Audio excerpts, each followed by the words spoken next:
எரியும் திரிகள் இவ்வுலகத் தீமைகளை அகற்றும் இயேசுவின் இறை மகிமையின் அடையாளங்கள். கிறிஸ்து ஆண்டவரில் அன்புமிக்க சகோதர சகோதரிகளே, இன்றைய நற்செய்தியிலே இயேசுவிடம் அருங்குறிகள் கேட்கிறார்கள். இயேசுவிடம் அருங்குறிகள் செய்யும்படி பரிசேயர் கூட்டம் கேட்பதன் மூலம் ஆண்டவரை விசுவசிக்க ஆதாரம் கேட்பது போன்று உள்ளது. இறைவனுடைய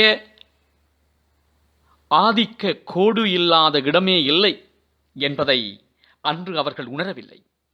சிவப்பு கண்ணாடி அணிந்து கொண்டிருப்பவருக்கு அனைத்தும் சிவப்பாகத்தான் தெரியும். அதுபோல விசுவாசம் இல்லாதவர்களுக்கு அருங்குறிகளும் ஆதாரமாகாது அவர்கள் விசுவாசம் கொள்வதற்கு. அன்று ஜோனா முதல் வாசகத்திலே நாம் கேட்டது போல கடவுளின் தண்டனை வந்துவிட்டது, எனவே நீங்கள் மனம் மாற வேண்டுமென்று கதறினார். அரசன் முதல் ஆண்டி வரை சாக்குடை உடுத்தி அனைவரும் தங்களின் செயல்களை மாற்றிக்கொண்டு கடவுளின் தண்டனையில் இருந்து விடுபட்டு கடவுளின் அன்பை பெற்றனர்.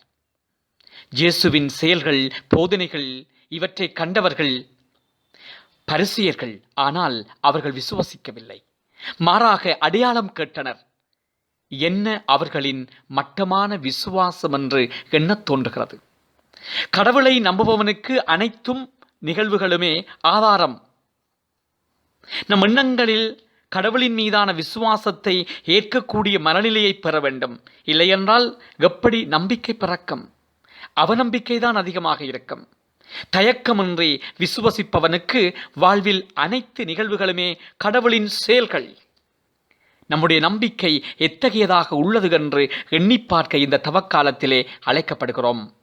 அருங்குறிகள் கண்டு நம்பிக்கை கொள்ளக்கூடியதாக உள்ளதா? அன்று தோமாவை பார்த்து இயேசு கூறினார், தோமா, நீ கண்டதால் நம்பினாய், காணாமல் நம்புவோர் பெறு பெற்றோர்.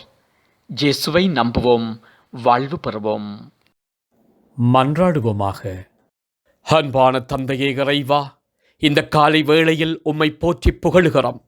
எங்களுடைய வாழ்க்கையிலே நீங்கள் செய்து வருகிற எல்லா விதமான நன்மைகளையும் ஒரு கணம் எண்ணி மகிழ்ந்து நன்றி சொல்லுகிறோம். ஆண்டவரே, எங்கள் ஒவ்வொருவரையும் ஆசீர்வதித்தரலாம். எங்களுடைய குடும்பங்களை ஆசீர்வதியும். குடும்பங்களுக்குள்ளே ஏற்படுகிற பிரச்சனைகள், வன்முறைகள் மத்தியிலே அமைதியையும் அன்பையும் எங்கள் ஒவ்வொருவருக்கும் பரிசாக தாரும். எங்களை சூழ எத்தனையோ தீமைகளும் நோய்களும் இயற்கை அனர்த்தங்களும் நடைபெற்று கொண்டிருக்கின்றன. இவற்றில் இருந்து எங்களுக்கு விடுதலை தாரும்.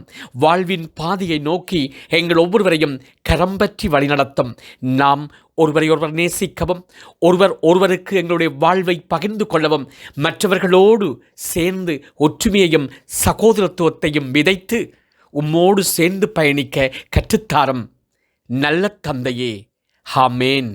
ஆமேன்.